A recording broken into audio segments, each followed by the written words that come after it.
मंगल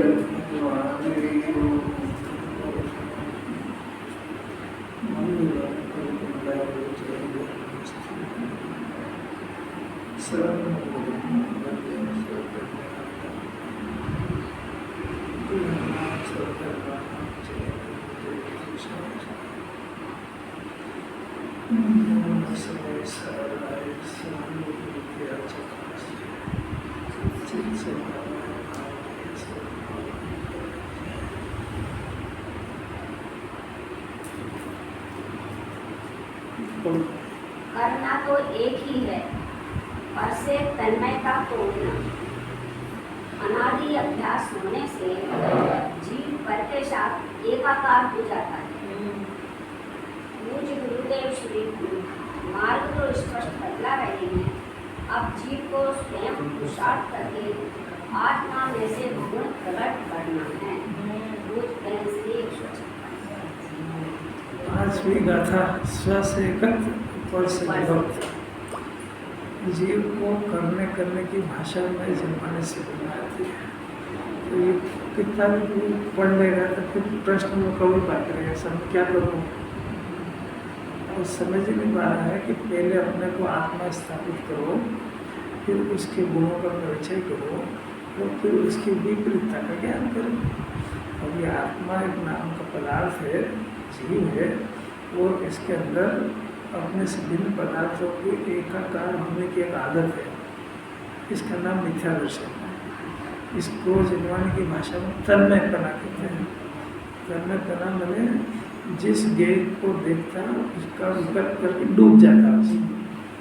आपको होता है कि नहीं? किसी को खाली परिवार की बात नहीं है, जो भी गेय टकराया, थोड़ी सी देर बात हुई तो ज्ञान एकदम उसमें तन्मय हो जाता है, यानी उससे एकाकार कर। सब आप तो मेरे ही हो, आप तो वहाँ मिले थे, तो क्या हाल चाल है? टाइम लगाया जाए। कई तो ऐसे मिलते हैं डॉक्टर जी कि आप ऐसी अमुक ऐसी चीज़ें सेवन कर लेते हैं, अच्छी बात नहीं है। तो वो कहता है कि साहब अभी है ना, मेरे इन पदार्थों का राग नहीं टूटा है।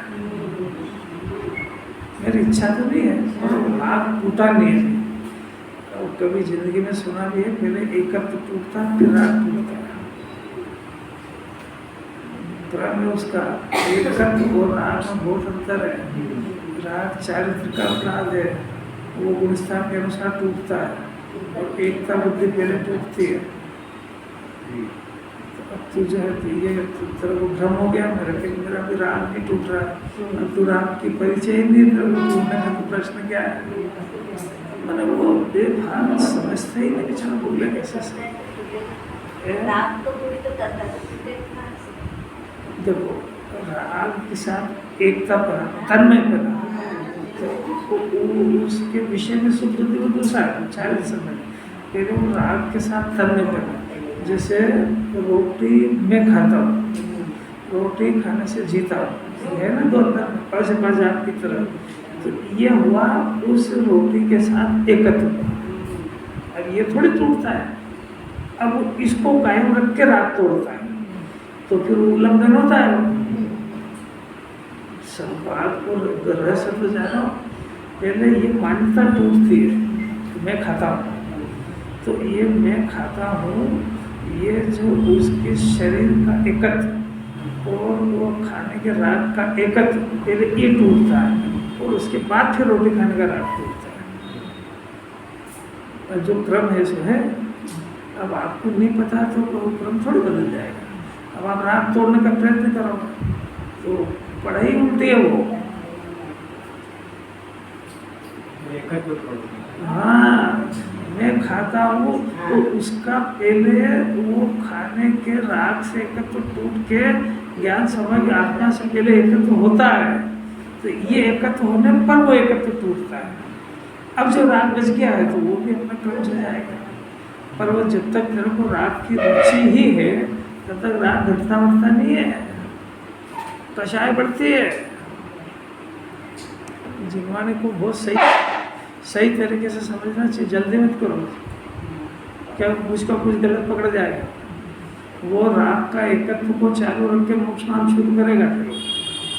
फिर जिनवाणी कह रही पहले आत्मा से एकत्व स्थापित करो और आपको बिन जानो, उसके बाद फिर हम दूसरी प्रोसेस की बात करेंगे कि साहब और कुछ आगे भी तो पढ़ा, तो आपकी क्लास पास कर लो तो पढ़ाए क्या आगे। दूसरी क्लास राग को तोड़ने की, पहले एकत्व तोड़ने की पास कर लो, फिर राग तोड़ने की कराएंगे। अब तो पहले भी पास हुए नहीं, राग के कैसे बिठा देते लोग?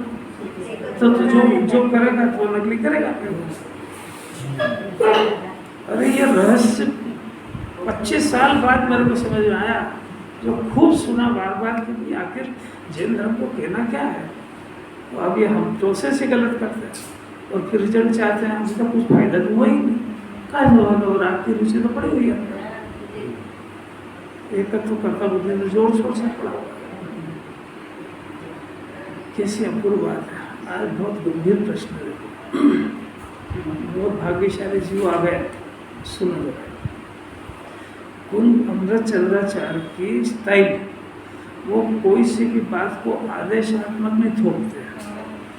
वो एक तो तार्किक विद्वान है, तार्किक आचार्य। विद्वान तो क्या है, वो अपने को शोभा ही नहीं देते उनको विद्वान का आचार्य को। एक तो तार्किक आचार्य और एक युक्ति वाले आचार्य, तर्क न्याय, युक्ति और तर्क के बलिष्ठ आचार्य। तो कोई सी भी बात इस जीव को ना तो ऐसे कहते हैं और ना मनवाते हैं, वो खुद ही क्यों लगा के जवाब देते हैं। और अपने को भी उनके शिष्यों को उनसे ये बात को समझने की प्रोसेस समझना चाहिए। आपको कोई सी भी बात कही थी जिससे भी याद करेगा, जीव रोटी क्यों नहीं बनाता? नहीं बनाता बस। पर क्यों नहीं बनाता? भगवान तुम जाओगे, इतनी पूजा करोगे, भगवान भला नहीं करेंगे तो सुन के आ जाता है। पर क्यों नहीं करेंगे? अरे मैंने इतने साल पूजा करी तो क्यों नहीं करेंगे? अच्छा मैंने इतनी मेहनत करी धर्म की तो क्यों नहीं होगा धर्म? ऐसा नहीं करता है, जो कह दिया उस मान के आ जाता है। तो वो सत्य मानने पर भी मिथ्या है, क्योंकि इसका ज्ञान उससे सहमत नहीं है। हर बात का मैं बच्चों का लालन पालन नहीं कर सकता हूँ, जिनवाणी आदेश देगी तो बस ये कोई भी है, जिनवाणी ने कह दिया मैं तो उसका लालन पालन नहीं कर सकता, नहीं कर सकता बस। अब मैं कोई भगवान से तर्क करूँ क्या? नहीं कर सकता, नहीं कर सकता। जैसे यहाँ किसी को बोला कि रोटी, जीव रोटी बना सकता है, नहीं बना सकता। अरे क्यों नहीं बना सकता है? तो तुम्हारे नहीं कहने में संतुष्ट हो जाए क्या? तो तुम्हारे ज्ञान में उसका लॉजिक होना चाहिए। अभी तक मेरे जीवन में सफलता क्यों नहीं मिली? नहीं मिली, जिनवाणी ने आदेश दे दिया। कैसे नहीं मिली? तेरे को ये शरीर के अंदर जब से होश संभाला है तब से इसको ठीक रखने का तूने विकल्प करा है, और ये करने से ठीक नहीं होएगा। अरे साहब कैसे नहीं होगा? तो मेरी इतनी मेहनत बेकार गई क्या? अरे पर नहीं होएगा, सुन तो सही। तू उसके तर्क आचार्य समझ। ऐसा भी आचार्य, अब आप समझ जाना, सब रोज सब बातें अपन भी तर्क से करते हैं, जबरदस्ती में थोपते हैं कि तुम बच्चे का पालन नहीं कर सकते हो, तुम रोटी नहीं बना सकते हो, तुम पुण्य से धर्म नहीं होता है। ये अपन नहीं कहते, आपको सब तर्क न्याय से दे रहे हैं, आप अपने ज्ञान को सहमत करो। यहाँ तो आचार्य की गंभीर बात चल रही है। उन्होंने एक आदेश दे दिया कि जो चेतना है ये इसका वीरता का उल्लंघन नहीं करती है। तो अपन तो चुप हो जाते सुन के। वो कह रहे हैं क्यों नहीं करती, मैं बताऊँगा। देखो प्रश्न देखो, टीका में प्रश्न से उठाया, इतना महत्वपूर्ण ये टीका है कि जयचंद्र साहब छाबड़ा ने इसको ब्रेक दिया और ब्रेक दे करके फिर इस गंभीर विषय को उठाया। टीका देखना जरा, मिला 439। प्रश्न बहुत गंभीर है। अपन ने पहले तो अपन ने कह दिया भाई वो जो है चेतना उल्लंघन नहीं करती है, भाई नहीं करती होगी। फिर अपन ने तो और भी तर्क दे दिया कि अगर करते तो क्या हो जाएगा कि जड़ हो जाएगा। इतने से मैं संतुष्ट नहीं हुआ। अब आचार्य सुनो, यहाँ प्रश्न होता है कि चेतना जो है, चेतना की परिभाषा में ज्ञान और दर्शन की पर्याय, ज्ञान और दर्शन गुण की एक पर्याय, जानना और देखना, दोनों का एक नाम चेतना है। अब ये जो चेतना है इसके दर्शन भेदों का उल्लंघन क्यों नहीं करती है कि जिससे चेतिता दृष्ट तथा ज्ञाता होता है। भाई जिस मतलब चेतिता के गुण से जीव ज्ञाता दृष्टा होता है और वो ज्ञाता दृष्टा ही वो उल्लंघन क्यों नहीं करता? आपने कह दिया तो हमको बताओ, पर आप पूछो तो सही। आप याद करने को वो रट्टम पट्टू वाली विद्या क्यों करते हो? आप समझते क्यों नहीं हो आप? और आप अगर समझने का प्रयत्न करोगे और फिर वो याद नहीं रहेगा तो कोई नुकसान नहीं, उसका भाव ख्याल में रहेगा। और ये खाली याद करेगा और समझेगा नहीं तो बहुत जल्दी स्मरण से चला जाएगा। अपन समझने का प्रयत्न करो, याद रह जाए तो अच्छी बात है, नहीं याद रखना ऐसा नहीं कह रहे। और क्या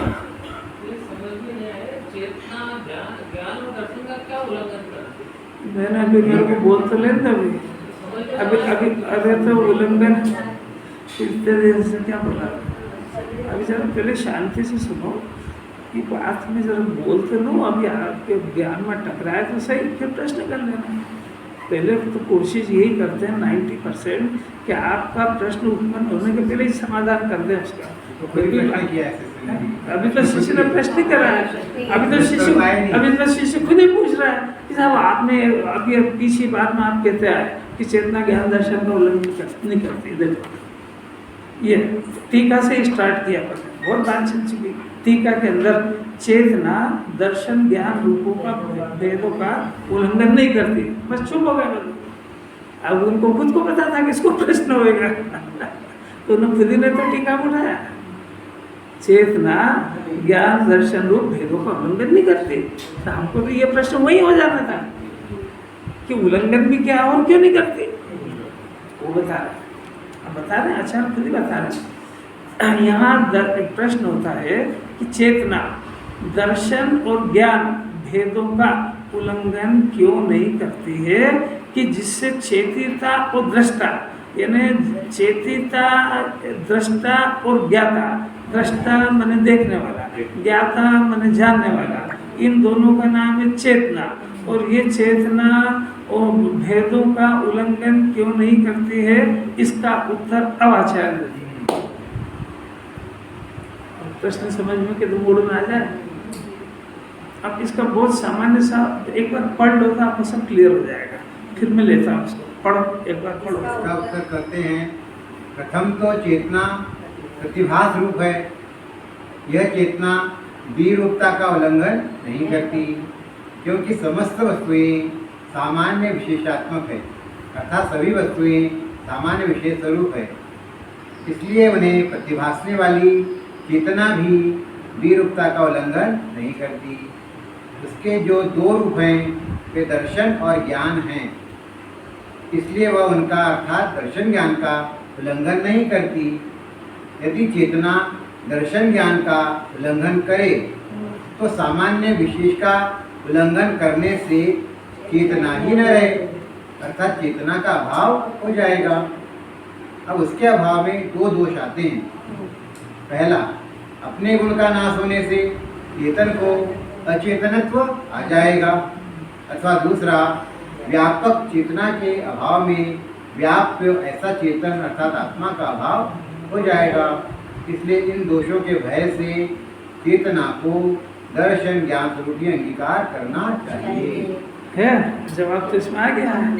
अब जो शॉर्ट बुद्धि में समझने वाले हैं और अपने आप को थोड़ा ब्रिलियंट समझते हैं, उनके लिए तो जवाब आ गया। वो शॉर्ट में इतना है कि अगर चेतना इसका उल्लंघन करेगा तो झूठा हो जाएगा। वो क्या कोर्स पूरा हो गया, द्रव्य का अभाव हो जाएगा। द्रव्य का अभाव हो जाएगा। ये 2 पॉइंट दे दिए उसमें पर अगर इतनी समझ जाता तो फिर गुरुदेव को 19 बार प्रवचन करने की जरूरत नहीं पड़ती। 19 बार आखिर उन्होंने सब्जेक्ट को खोला, वो सम्यक दर्शन की मूल गाथा है, तो पूर्ण मर्म रखती होगी ना अंदर, कैसे अलौकिक बात है। अब अपन शुरू करते हैं। सबसे पहले तो आत्मा के अंदर जो 2 मुख्य गुण है, एक जानना और देखना, यानी एक ज्ञान गुण है और एक दर्शन गुण। ज्ञान गुण का काम है और वस्तुओं को भेद कर करके जानना, और दर्शन गुण का काम है अभेद देखना। तो ज्ञान हमेशा सविकल्पी होता है। सविकल्प का अर्थ यहाँ वो चारित्र वाले विकल्प नहीं, यहाँ पे सविकल्प मैंने भेद कर करके जानना। तो केवल ज्ञानी भी भेद कर करके जानते हैं। जैसे अनंत जीव है, उसमें ये वाला जीव मारीचिका कब भगवान बनेगा तो स्पेशल आ गया ना, स्पेशल आ गया तो ये भेद करके जाना। तो सिर्फ अब जो भी बात कहेंगे वो मारीची के बारे में कहेंगे, इसका नाम है भेद करके जानना।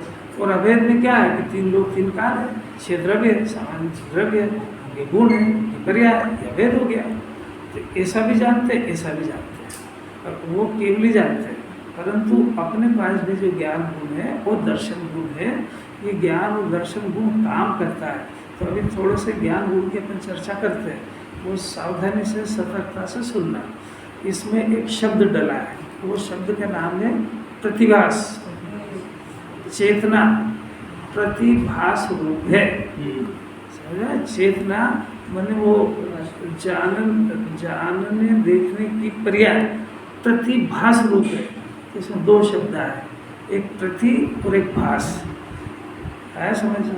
भासना का अर्थ है अवलोकन, उसके अंदर भाषित होना।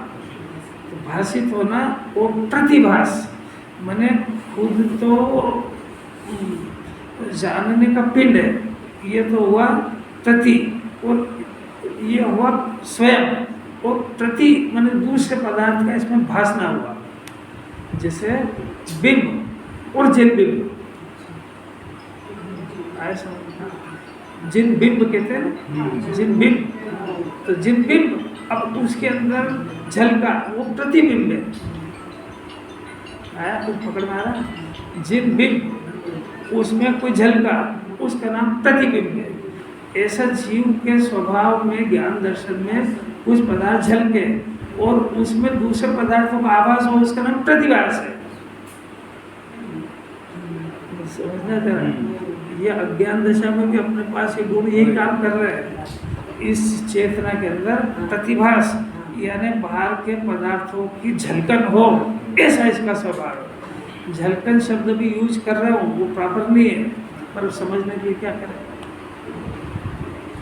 क्यों प्रॉपर क्यों नहीं है? कि झलकन यदि वापरेंगे तो इस पदार्थ के अंदर जो पदार्थ रहेगा वो झलकेगा, तो उसकी झलकन कहलाई जाएगी। तो उसकी झलकन नहीं है, वो इसकी स्वच्छता है।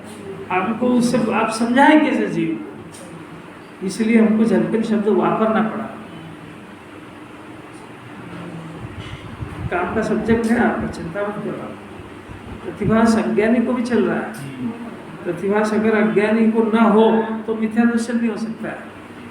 भाई ये किसी पदार्थ को अपना माने तो उसके पहले जरूरी है ना कि उसके ज्ञान में झलके वो, तभी तो मानने की घटना होगी। तो इसका अर्थ है कि इस जीव के अंदर चेतना में प्रतिभास नाम का गुण है।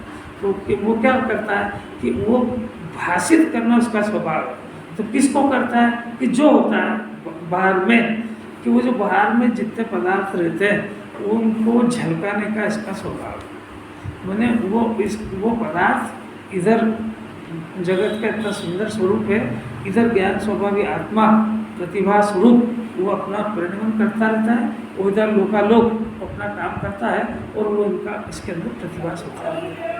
कब से? अनादि से। कब तक से? अनंत काल से। क्यों? क्योंकि वस्तु में कभी नाश नहीं होता है। अनंत काल तक जगत भी रहेगा, अनंत काल तक जानने वाला भी रहेगा, इसलिए वो भी रहेगा, प्रतिभास भी चालू रहेगा। अब इसके बीच में 2 बीमारी घुस गई कि ये जो चेतनता है जिसमें प्रतिभास होता है, उसके जो दूसरे गुण हैं वो गड़बड़ियाँ उसमें होती है। वो जीव का ही अंश है कि वो जिनका प्रतिभास होता है वो उन पदार्थों पे एक तो अपने पर कब्जा कर लेता है कि ये मेरे हैं और मैं हूँ, और दूसरी बात है उनकी कर्ता बुद्धि कर लेता है। सुख बुद्धि तो अलग प्रकरण ले लेंगे कि तो खाली ज्ञान दर्शन की विपरीतता जा रहा है। तो अब ये बीमारी भी अनादि से चल रही, तो लोग कब से? भी अनादि से। जीव कब से? कि वो भी अनादि से। और ये गड़बड़ी कब से कर रहा है? अब ये सुधर सकती है कि नहीं? अगर नहीं सुधर सकते तो रंजित की सत्ता का नाश हो जाएगा। माने ये ज्ञान के पास ऐसी क्वालिटी हो सकती है कि गेय को झलकाए तो सही, पर किसी को भी अपना नहीं जाने। ये काम हो तो सकता है। अनंत जीव ने किया, सकल गेय गायक, तो वो जानते तो सबको। तो ये जानने के नाम पे, विकार के नाम पे जानना बंद करता है। अरे मैं तो वहाँ नहीं चाहता कि मेरा तो उनको देखता हूँ मेरे परिणाम खराब होते। भाई तेरे परिणाम खराब होते तो तू जवाबदार, वो क्या करे उसमें? वो हट जाए जगत का कोई पदार्थ, या तो तू अंधा हो जाए या उसको भगा दे, क्या करें दोनों से? विकार से निर्विकार होने की चर्चा चल रही है। पहले विकार कैसे होता है ये भी जानो, निर्विकार कैसे होता है ये भी चल रही है। वो निर्विकारी दशा क्या होगा कि इसके अंदर झलकन होती रहेगी गेहूं की, और ये किसी भी गेहूं को न अपना जानेगा न अपना मानेगा और न किसी पदार्थ की कर्ता बुद्धि रखेगा। तो ये वहाँ अरन से जो काम कर रहे हैं वो सम्यक ज्ञान से जिनवाणी यहाँ काम करा रही है, और ये इसको अपनी आदत सुधारना पड़ेगी कि किसी को भी देह के बारे में उसके पीछे अपने खोपड़ी खराब करना बंद कर दे, और वो ज्ञान जो उसकी चिंता में, उसकी कर्ता बुद्धि में, उसको संभालने में बर्बाद हो रहा है, उससे अपने परिणामों को, अपने गुणों को, अपने द्रव्य को, अपने पर्याय को सोचने का, संभालने का यह अवसर खो देगा, और ये काम करने के लिए इसको जीवन मिला है। बहुत सरल बात है। सबसे पहले जीव को अपना स्वीकार, देखो ये शब्द बदलेगा नहीं, प्रथम तो चेतना प्रतिभा स्वरूप है। अब हम क्या करें कि प्रतिभा स्वरूप है, आचार्य को सिद्ध करें, उल्लंघन क्यों नहीं करती है कि वो यदि इसके अंदर उस गेय को देख करके राग द्वेष कर ले तो उल्लंघन हो जाए, क्योंकि उसके स्वभाव में तो चेतना उसका स्वभाव है, तो प्रतिभास उसका स्वभाव है, तो जगत के पदार्थ उसके प्रतिभास में यानी उसकी झलकन में प्रकाशित होंगे। वो जो राग द्वेष करना है दूसरा काम है।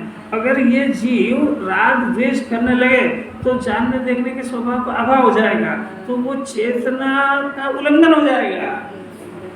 वो दोष क्या आएगा वो तो नीचे बताएंगे, वस्तु का नाश हो जाएगा, और वस्तु का नाश तो देखो आज तक जिंदा है। तो इसका अर्थ है कि आपको जितनी समझाई उतनी समझ में आई क्या? कभी अनादि से सुनी नहीं है, और जब सुनी नहीं तो इस जाति का अभ्यास भी नहीं करा।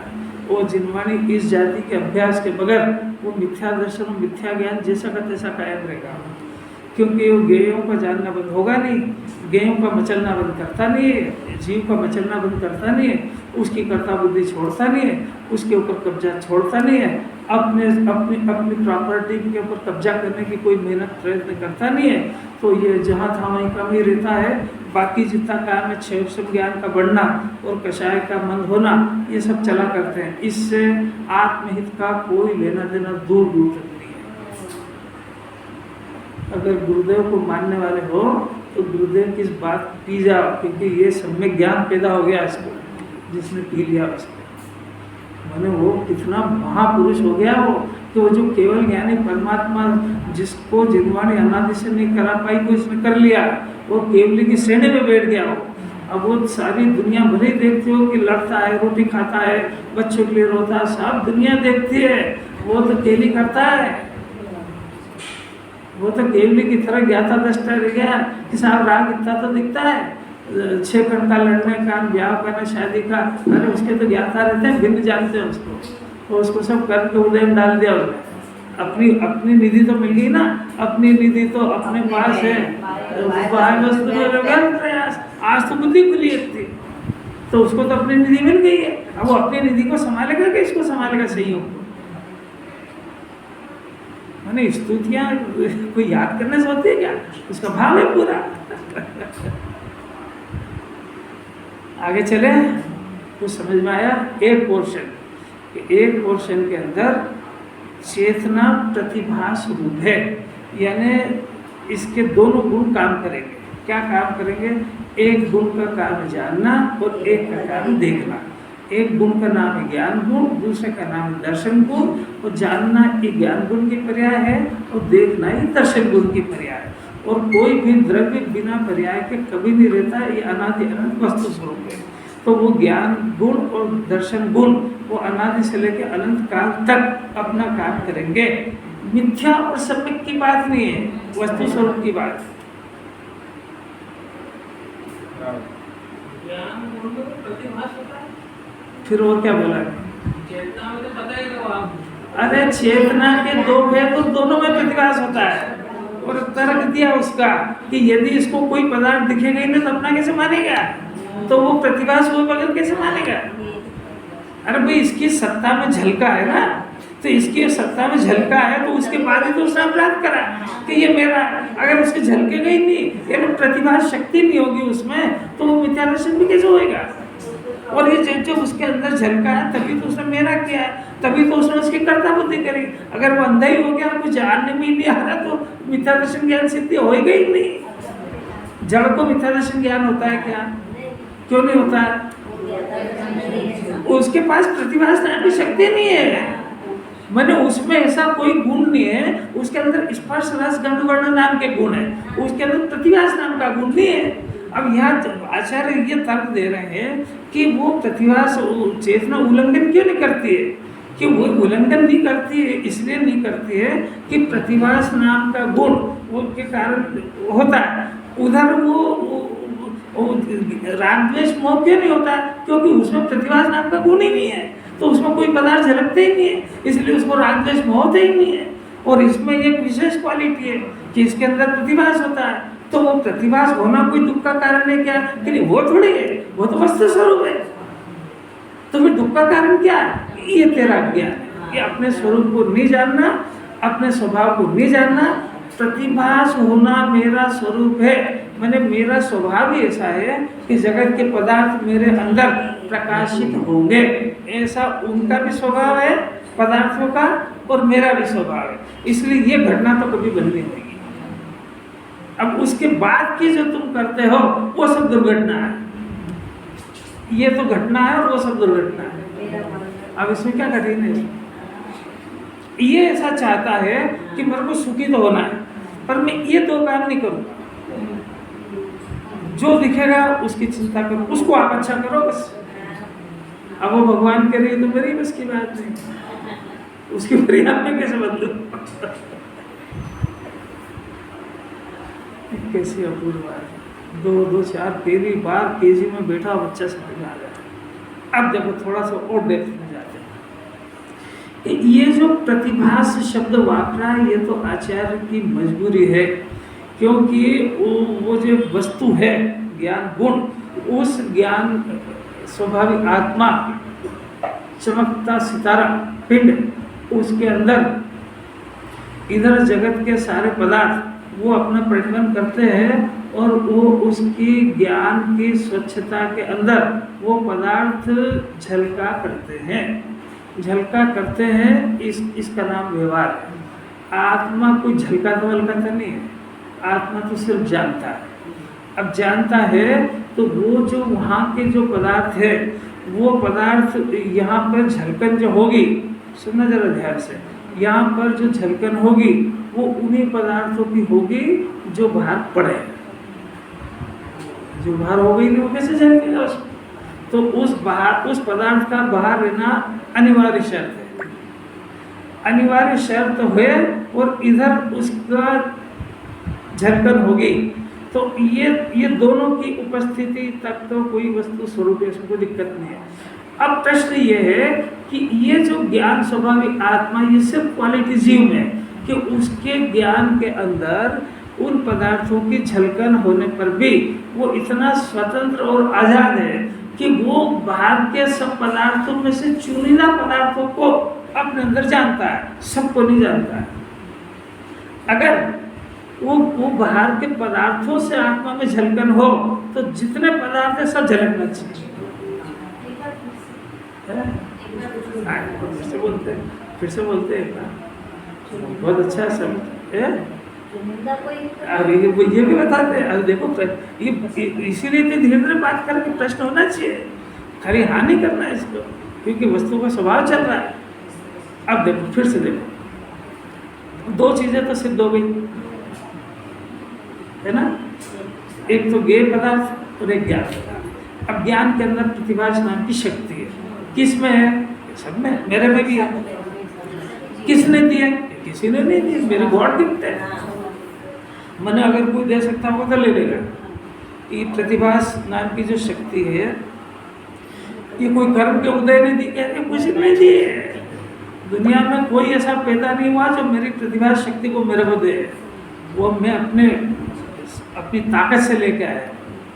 एक तो इसमें ये शौर्य आएगा, नहीं तो ये कर्म को उदय का हाथ जोड़ेगा, भैया तूने दी तो है, ले मत लेना कहीं, कि कोई भी ले सकता है। जब कोई देने वाला नहीं तो लेने वाला है। अब इसका कारण झलकन शब्द हमने वापरा, तो झलकन या दर्पण के अंदर कुछ दिखा, तो इसमें इतनी पराधीनता है कि दर्पण के सामने वही पदार्थ दिखेगा जो पदार्थ वहाँ पे है। झलकन का अर्थ ये हुआ कि ये ज्ञान स्वाभाविक आत्मा बाहर के पदार्थों को झलकाएगा। तो ठीक है, तो ये अगर ऐसा ही सत्य हो तो फिर जितने जितने पदार्थ वो सब झलकना चाहिए, तो नहीं झलक रहे ना। तो फिर क्या होगा कि इस ज्ञान की झलकन, ये स्वभाव तो इसका तीन लोग तीन काल एक साथ झलके, स्वभाव तो ऐसा है, परंतु उसके आवरण की या उसकी उस समय की उपादान की योग्यता इतनी कम है। कर्म के उदय का नाम नहीं ले रहा, नहीं तो फिर कर्म को याद कर लेगा। उसके उस समय के तत्काल की योग्यता ऐसी है कि वो अपनी मर्जी का राजा है, उसको इतने पदार्थों में से जिसको विषय बनाना हो उसी को बनाएगा। इसका नाम है चुनिंदा सब्जेक्ट। उसको जिसको ऐसा हुआ ऐसा नहीं बोलेंगे। हाँ, ऐसा बोलेंगे तो वो ज़्यादा शास्त्रीय बातें हो जाएगी। वो तो है ही सही सब, वो तो कर्म के उदय का आवरण है ही ना। क्योंकि ये प्रश्न आ जाएगा कि भाई वो उसको पूरा सब क्यों नहीं झलका। अभी हमने झलकन शब्द वापरा ना, तो फिर जितना है सब झलकना चाहिए। तो फिर आखिर कम झलका तो कुछ कारण बताओ। अब वो कर्म का उदय को निमित्त कारण है, तो उपादान कारण बताओ। तो उपादान कारण ये उसकी योग्यता इतनी है, ये तो सब समझना पड़ेगा उसको। समय पर आएगा तो योग्यता इतनी थी। हाँ, ये उसका उस समय का क्षणिक उपादान। और ये आपने जो कर्म के उदय की बात है निमित्त की, इसको सर्वांग ज्ञान होना चाहिए। क्षणिक उपादान, त्रिकाली उपादान, इतनी बातें आ गई। त्रिकाली उपादान आत्मा झलकन का पिंड है, वो तीन लोग तीन का झलके, ऐसा इसका स्वभाव, ऐसे स्वभाव का धारी है।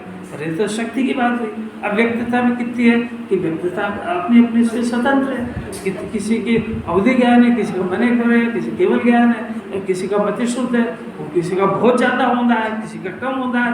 ये सब ज्ञान की अपनी अपनी सबकी क्वालिटियाँ हैं।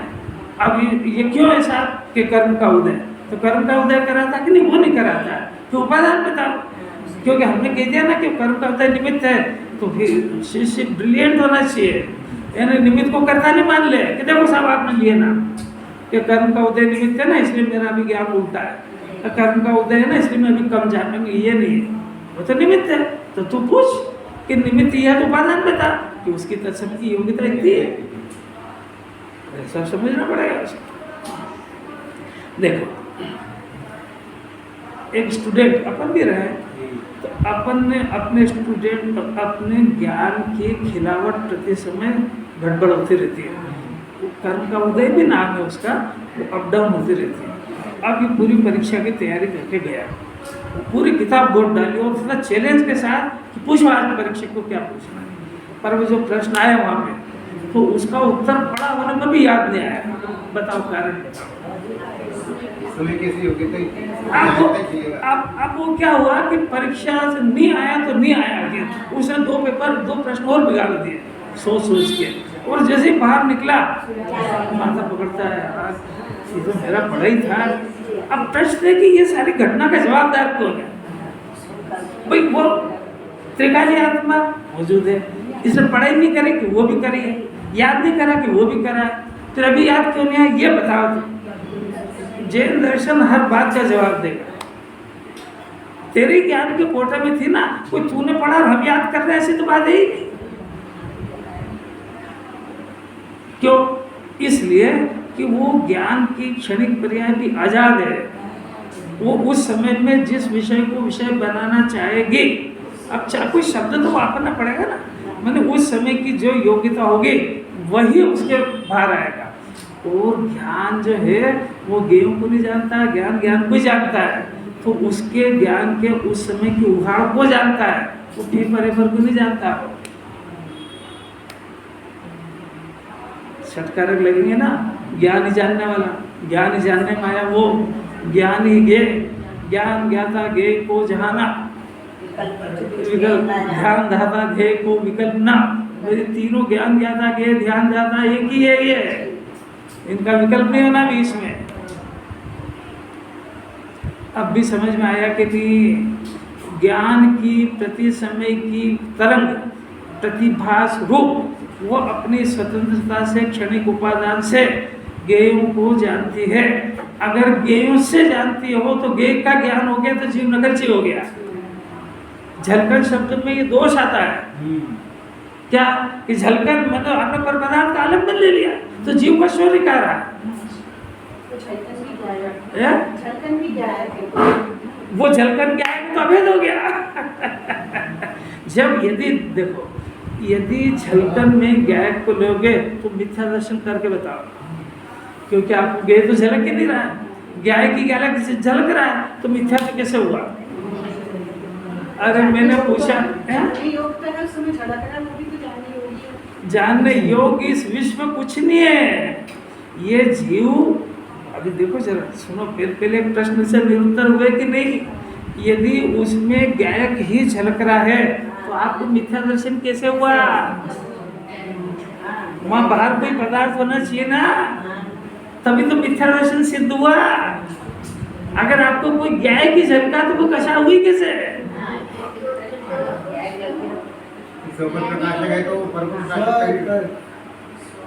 पहले अपने खुद के अज्ञान के खंडन कर लो कि अपन सोच रहे वो सही नहीं है, क्योंकि वो गाय की झलकन है, वो ज्ञानी का वचन है, अपन पहले पी लिया उसको। हाँ वो ज्ञानी बन गया। अभी देखो फिर से देखो, घबराओ मत, जरा सामना करो इसका, क्योंकि अनादि ये प्रतिभा शब्द अच्छों को समझ में नहीं आया है। फिर से देखो ज्ञान, अभी पहले तो टाइम हो गया, थोड़ा सा समझना जरा। ज्ञान के फंक्शन को जानना, अच्छा पूछा, तो ज्ञान के जानने की विधि समझना चाहिए कि ज्ञान की जानने की विधि क्या है। कि ज्ञान की जानने की विधि यह है कि वो ज्ञेयों के पास जाए बगैर, ज्ञेयों को अंदर बुलाए बगैर, दो बात हो गई, अपने अंदर रह करके, तीसरी बात उसकी तरफ देखे बगैर, देख के नहीं, देख के हो गया तो कैसे ज्ञान हो गया। सब तरफ से वस्तु बिल्कुल सुरक्षित रहेगी। बात समझ में आ रही है क्या। ज्ञान की जानने की पद्धति अज्ञान में भी ऐसे ही है। ये समझ जाएगा तो ज्ञानी हो जाएगा। केवल ज्ञानी परमात्मा लोकालोक को देख देख के थोड़ी लोकालोक को देखते हैं। फिर से देखो ज्ञान की जानने की पद्धति, यानी अपने पास ज्ञान है, अपन खुद ही ज्ञान है, तो ये कैसे जानता है यही नहीं पता, ये ऐसे जानता है। अज्ञान दशा की बात कर रहे हैं, तो केवल ज्ञानी की नहीं कर रहे हैं। ज्ञान का स्वभाव, ज्ञान ज्ञेयों के पास जाए बगैर, ज्ञेयों को अंदर बुलाए बगैर, इसके लिए कोई बाध्यता नहीं। अभी तो अमेरिका में अपना बच्चा हो तो यहाँ जान लेगा, क्योंकि वो ज्ञेयों के पास जाना थोड़ा पड़ता है उसको यहाँ बुलाए कि वो भी नहीं जानना पड़ता है। किसी के मन की बात यहाँ घुस के जानता है, यहीं से जान लेता है कि नहीं। इसमें क्वालिटी है। अभी किताब को वहाँ पे याद करा तो किताब को कहाँ ढूंढने गया हो, तो सब यही देखा ना उसने। अब देखो ज्ञेयों के पास जाए बगैर, ज्ञेयों को अंदर बुलाए बगैर और ज्ञेयों की तरफ देखे बगैर, ये बहुत बड़ी क्वालिटी है। वो ज्ञेयों की तरफ देखे बगैर वो अपने अंदर में देखता है। अभी ज्ञेयों की तरफ देखे बगैर क्यों कहा आपने, इसलिए कहा कि इस जीव को जो जानना होता है तो वो जो चीज़ यहाँ पड़ी होती है उसको जानता है, वहाँ जाके नहीं जानता है। पहली बात में खंडन कर दिया ना। तो जो चीज़ ये जान रहा है वो वहाँ पड़ी है कि यहाँ, कि वो तो पड़ी तो वहाँ है, तो इसने यहाँ जानी तो यहाँ की चीज़ को जाने कि वहाँ की, तो यहाँ की चीज़ को जानी तो यहाँ कुछ ना कुछ काम होना चाहिए, तो इसने जिसको जाना वो अंदर ही होना चाहिए। बात समझने की उतावल मत करो जरा। वो एक ही ज्ञान की प्रज्ञा है, वो ही जानती है और वही जो जानने वाला था वो भी वही है। तो अब इसने क्या करा, इसने कि इस जीव ने उसको देखे बगैर, यदि उसको देख के ज्ञान हो तो ज्ञेय से ज्ञान हो गया, तो ज्ञेय से ज्ञान नहीं होता है। ये जीव अपने स्वभाव को देखता है और अपने स्वभाव को देखकर जगत के अंदर अनंत अनंत ज्ञेय पदार्थ पड़े तो उनकी आकृतियां यहाँ बनाया करता है, उनसे कुछ लिए दे बगैर। क्यों करता है ऐसा, अब जीव का स्वभाव है। क्यों करता है का प्रश्न क्या है। ये जीव अपने अंदर अनंत ज्ञेयों की आकृति बनाया करता है, तो वो जगत में तो अनंत है, किसकी जिसकी इसको मर्जी हो, सबकी थोड़ी बनाता है। यानी इसको जिसको जानना हो वो केवल उसी की आकृति बनाता, हजारों गेयों में से। ये मैंने कब बोला, रुचि मिथ्यात्व में चली गई। ज्ञान के उघाड़ की बात, मैं अभी शास्त्रीय शब्द वापर नहीं रहा हूँ, उसके ज्ञान के उघाड़ के अनुसार गेयों को जानता है, गेयों के अनुसार गेयों को नहीं जानता है। वो रुचि वाला मिथ्या दर्शन का प्रकरण बिल्कुल अलग है। जिसको जानता उसकी रुचि करता है, दूसरा पॉइंट है। अभी ज्ञान जानता किसको, कितने को, कि उसकी जो मर्जी हो। अनंतों गेयों में से अभी मेरे को इधर देखना है तो भले ही समझने बैठे हो, मैं एक कोई विषय बनाऊंगा। ऐसा ये जीव अभी अच्छा घर के अंदर कितनी बढ़िया माहौल हो, इसको जो पॉइंट पकड़ना हो वो ही पकड़ेगा। वो पकड़ेगा कहते ज्ञान उसी को टच करेगा, उसकी मर्जी है, इतनी बातों को नहीं जानेगा। अब कोई अपने बारे में बहुत सारी अच्छी बातें बोलेगा, ज्ञान उसको नहीं पकड़ता है, और आप ऐसा क्यों बोलते हैं? तो ये ज्ञान की मर्जी है। क्यों, वहाँ इतनी सारी बातें थी और उसको नहीं पकड़ना उसको। अरे पकड़ने का है तो उसका ज्ञान नहीं करना बस। आई क्या समझ में? अरे तो पकड़ने के बाद जिनवानी बताएगी कि तो दोष है, इसको बंद कर, ये सब प्रकरण लगे। अभी तो ज्ञान की जानने की पद्धति से, तो ज्ञान गेयों के अनुसार नहीं जानता है, ज्ञान गेयों से लेकर के नहीं जानता है, ज्ञान गेयों की नकल करके नहीं जानता है। ज्ञान को जो जानना होता है वो अपने अंदर रह करके अपनी आकृतियां बनाया करता है, उनको जाना करता है। इसको गेय का जानना कहते हैं। गेयों को, वो घड़ी को जानना वो गेय का ज्ञान नहीं है, गेयों का जानना नहीं, गेयों का ज्ञान नहीं है वो। क्योंकि अज्ञान दशा के अंदर इंद्रिय ज्ञान से जिस गेय को जानेगा एकत्व करता तो हमें सब करेगा वो। एक इतनी बात समझ आई क्या? थोड़ा क्लिष्ट है। ज्ञान में झलक तो सभी रहा है, पर विषय कुछ कुछ को बनाता है, ऐसा क्यों? फिर से आप, मैंने कहा ही नहीं, झलकने का इनकार कर दिया मैंने। ज्ञान की बात फिर से ज्ञान के अंदर प्रतिभास नाम की शक्ति है। उसके अगर वो गेयों का सब प्रतिभास हो तो तीन लोग तीन काल एक साथ दिखेगा, केवली हो गया। नहीं होता ना सिर्फ प्रतिभास, खाली प्रतिभास नाम की उसमें शक्ति है और उसमें प्रतिभास होता है। वो कम ज्यादा होता है ऐसा थोड़ी है। और कम ज्यादा हो तो फिर आपकी बात आएगी कि प्रतिभास सबका होता है, जिसको विषय बनाना हो। हम कह रहे हैं कि प्रतिभास सबका हो ही नहीं रहा है, खाली प्रतिभास नाम की शक्ति है वो जानने देखने की। आप प्रश्न कि किसको, कि जिसको उसकी इच्छा। तो वो जो जिसको जानना है ना उसके ज्ञान को जानता है। वो शब्द कैसे वाप रहे, मैंने उसको जो जिसको जानना हो वो जानना हो, जिसका ज्ञान करना। तो इतने सारे गेयों में से मेरे को पंकज जी का ज्ञान करना है, ज्ञान करना है बस। अब इच्छा विच्छा कैसे बोले उसको कि इस ज्ञान को अभी इस समय में इनको हाईलाइट करना है, तो बाकी सब होंगे तो वो देखेगा ही नहीं। उसके लिए नहीं है कि समान है, क्योंकि प्रतिभास भी इनका ही हो रहा है। अगर प्रतिभास को पूरी ओपन शक्ति हो जाए तो तीन लोग तीन काल एक साथ प्रतिभाषित हो। और अगर गेयों से हो तो इतने सारे गेय है ना, कोई सा भी सिद्धांत कटेगा नहीं इसमें। समझ में आया? और ये गेय अगर इसका हो जाए तो तीन लोग उलट जाए, सभी इसका मालिक बन जाए। क्योंकि ये कहे कि जो जो मेरे प्रतिभास में आया सब मेरा है, और तो दुनिया में रहना मुश्किल हो जाए सबका।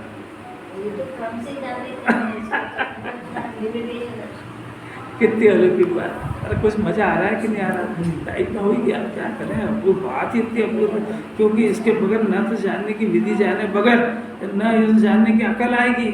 और जिस गेय को ये कोई जानने की तरीका तमीज है क्या कि जिस गेय को जाने अपना जान ले, जिस गेय के बारे में उसका सोचने लगे, जिस गेय को देखे उसकी कर्ता बुद्धि। वो के सामने बहुत शास्त्र पढ़ता हूँ, बहुत स्वाध्याय है और मैं बहुत धर्म ध्यान करता हूँ और बहुत मन कैसा है, तू रखे रख सब तरफ जानने तक की तो अकल नहीं है। कि जानने की अकल कब आएगी? कि जब जानने वालों को आएगा जानने का, तब जानने की अकल आएगी। जब तक जीव यानी ज्ञान, इसका ज्ञान स्वाभाविक आत्मा को और जानने की पद्धति को नहीं जानेगा तब तक जानने ही नहीं आया। तो न जानने वाले को नहीं जाना तो जानना आएगा कहाँ से? पहली गलती कर दी कि मेरे को जितना ज्ञान हो रहा है ना, गेय से हो रहा है। अब प्रतिभास शब्द लिया तो इसका अर्थ क्या हुआ कि ज्ञेय है ना, इसलिए उनका प्रतिभास हो रहा है। अब वो तो कैसे से मजबूरी है तो लेने की, फिर बाद में खंडन कर तो दिया। प्रतिभास खुद करता है। नित्य गजब। अब आखिरी प्रश्न फिर रह जाएगा, बड़ा ही समझ लो कि यदि वो ज्ञान इतने कौतूहल करता है तो हमारा प्रश्न होगा ये काय को करता है इतने, उसका स्वभाव है। अब यदि स्वभाव में कोई तर्क नहीं लगता है और क्यों आकृति बनाया करता है। अब हमने ये तो मान लिया कि कोई गेय को नहीं जानता, कोई को घुसने नहीं देता है, पर ये आखिर इसके अंदर जो आकृतियाँ बनती है उनको तो जानता है ना। तो हमारा प्रश्न है कि आकृति बनाता ही क्यों है? अरे भाई वो उसका स्वभाव है जानने का। तो वो उसको वो भिन्न भिन्न करके उनकी आकृतियाँ बनाया करता है, ऐसा उसका स्वभाव है। तो गेयों को बस वो कोई गेयों को देख देख करके नहीं, वो बैठा बैठा कोई काम नहीं हो, घर के अंदर सब दरवाजे बंद हो तो भी करेगा, वो बनाया करेगा आकृति, उसका काम है, स्वभाव है उसका। अब प्रश्न है उसके अंदर कि इसमें फिर आप सिर्फ गेयों की आकृति कह दो, गेय का नाम क्यों लेते हैं? यही समझ, इतने गेयों की आकृति बनी तो वो कांच के अंदर जो लॉकेट है वो लॉकेट सोने का है कि कांच का है? नहीं, बस समझ नहीं है? हाँ, तो वो बना काय का लॉकेट अंदर? दर्पण के अंदर लॉकेट बना हुआ काय का है? दर्पण का सोने का ही है, सोने का नहीं है। दर्पण नहीं बनाया उसको, दर्पण ने बनाया तो दर्पण ही है। इस तरीके से यदि इस ज्ञान के अंदर गेयों की आकृति बनी है तो आकृति गेयों की है कि ज्ञान की है? तो ज्ञान की है। तो फिर उसको गेय नाम क्यों दिया? कि यदि हम दर्पण में कहेंगे कि दर्पण की आकृति है तो लोग कहेंगे पागल है, साफ तो दिख रहा है वो चेन है। तो हमको उस दर्पण की प्रसिद्धता के लिए उसके पर प्रकाशक को बोलना पड़ेगा, उसका नाम व्यवहार है। और व्यवहार का अर्थ है कि वहाँ पर सोने की आकृति नहीं है और सोने की कहना, इसका नाम व्यवहार है। यही समझिए, व्यवहार की परिभाषा ही है। आकृति नहीं है लेकिन व्यवहार से ज्ञान का कहना पड़ेगा। हाँ, क्योंकि सामने ज्ञान की आकृति, हाँ, वो ज्ञान की बनी होने से ज्ञान की है। पर हमको अगर हमको ये नहीं बताएंगे तो कोई जानेगा कैसे कि दर्पण है? तो अगर हम यहाँ पे अंदर आत्मा के अंदर बस ज्ञान तो आकृति बनाया करता है, किसकी बनाता है? तो हमको नाम लेना पड़ेगा कि अभी ज्ञान के अंदर आकृति बन रही है तो राकेश जी की बन रही है, इतने जन्मों में तो लेना पड़ेगा ना। तो अब राकेश जी की आकृति नाम लेना पड़ेगा ना, इसका नाम व्यवहार है। एक भेद डालते हैं ना उसमें, यद्यपि वो ज्ञान की आकृति है फिर भी राकेश जी की कहना, इसका नाम व्यवहार है और इसी का नाम पर प्रकाश है। तो क्षेत्र में लोप हो जाएगा। अरे वो इतना ज्यादा मेरे को नहीं पढ़ाना उसको, इतना समझ लेना वही बहुत है। और निमित्त अपेक्षा ये है मतलब। अरे बस कुछ भी सब ज्यादा अपेक्षा से ज्यादा दिमाग खराब होता है, सीधी बात है। ऐसी पढ़ाई करना चाहिए कि 2 टुप्पी बात से समझ में आ जाए। जो दिख रहा है ना कोई भी नहीं है, वो मेरे ज्ञान की आकृति, पर वो आखिर में बताना पड़ेगा कि अभी तेरे ज्ञान में आकृति बनी भी किसकी, तो उसके विषय का नाम लेना पड़ेगा। पर वो उससे ज्ञान हुआ कि नहीं हुआ, वो अंदर आया कि वो भी नहीं आया, फिर क्यों नाम लिया? अर्थ वो क्या करे, ज्ञान की आकृति कैसे बना? तो ज्ञान अपनी आकृति बदला करता है, इसका नाम केवल ज्ञान है। वो बहुत सारी बहुत जरूरी हो गई पूरी, अब लेंगे दर्शन का।